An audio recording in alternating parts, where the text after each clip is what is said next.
Lesson 2. Money. Verbs with money. Let's start by reviewing some of the different verbs you can use with money. Earn money is to receive money from doing work. For example, at my job, I earn $1,000 per month. Spend money. Use money to pay for things. For example, I spent $300 on repairs to my car. Save money. Keep money to buy something in the future. We often use save up for plus the object you are planning to buy. For example, I'm saving up for a new bike. I'm saving up for a vacation. Try to complete these sentences now. You can give approximate answers, and you can use your country's own currency instead of dollars.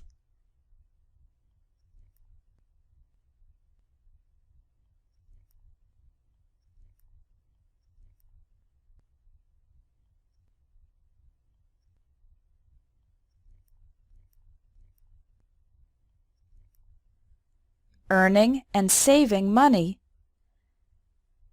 The general money you receive for doing your job is called your salary. Every week, every 2 weeks, or every month, the regular payment you receive from your job is called your paycheck. Some jobs include extra payments for good work, or at the end of the year, called a bonus.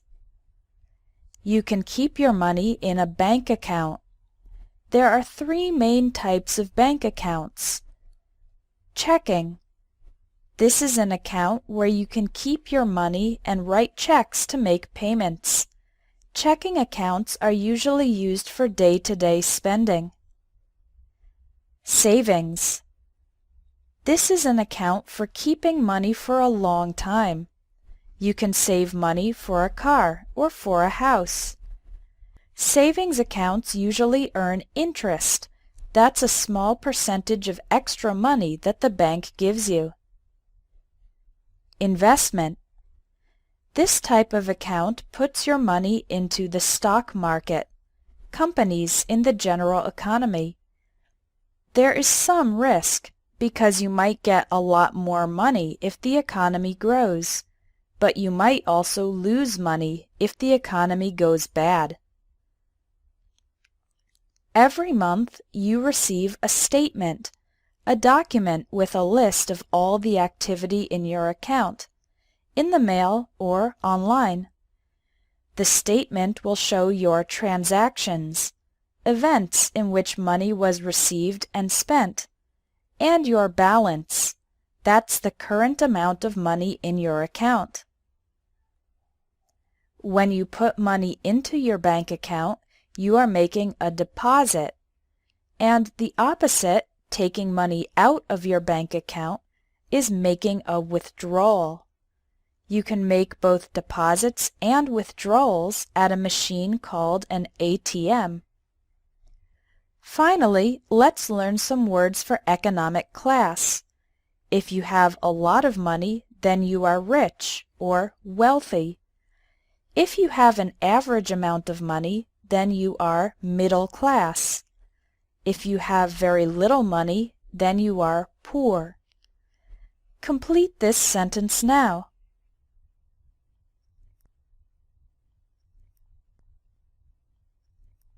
Spending money. There are 2 types of money. Paper money is called bills. This is a $10 bill.